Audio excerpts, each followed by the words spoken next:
Hello, আসসালামু আলাইকুম। সবাই কেমন আছেন? হ্যাঁ, আমরা সবাই ভালো আছি। আজকে রান্না করে দেখাবো হচ্ছে কই মাছ দিয়ে বরবটি আলু দিয়ে রান্না করব। ঠিক আছে? তো প্রথমে আমি ভাতটা রান্না করে নিয়েছি, তারপর বরবটিগুলো সিদ্ধ করে নিয়েছি। কারণ বরবটিগুলোর থেকে একটা কেমন যেন একটা গন্ধ আসে, আমার কাছে ওটা ভালো লাগে না। তা আপনারা একটু ভাপ দিয়ে নেবেন। ঠিক আছে?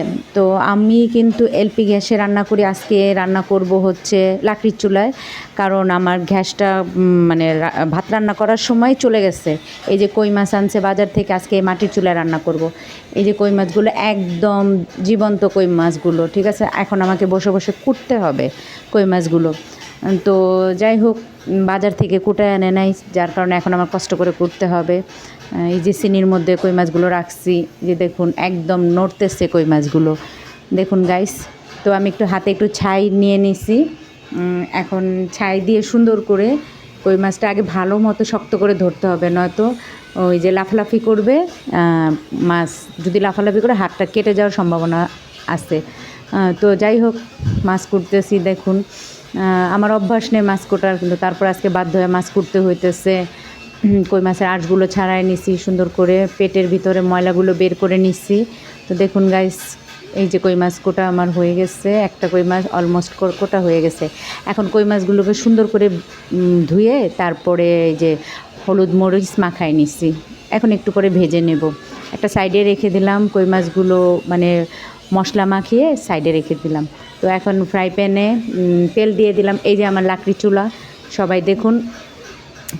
আসলে লাকড়ি চুলা রান্না করা অত সহজ না, মানে ধোঁয়া উঠে, চোখ দিয়ে একদম পানি বের হয়ে যায়। যে তেল দিয়ে দিলাম, একটু বেশি পরিমাণেই তেল দিয়েছি। এখন একটা একটা করে মাছ দিয়ে দিব। বিসমিল্লাহ, একটা একটা করে মাছ দিয়ে দিব। দেখুন, আমি লাকড়ি চুলা রান্না করতে পছন্দ করি, বাট সব সময় না, শখের বশে পছন্দ করি। ঠিক আছে? এক আধ দিন রান্না করা চলে, কিন্তু সব সময়ের জন্য না। ঢাকা শহরে সবাই তো আর লাকড়ি চুলায় রান্না করে না, সবার ইলেকট্রিক চুলা আছে।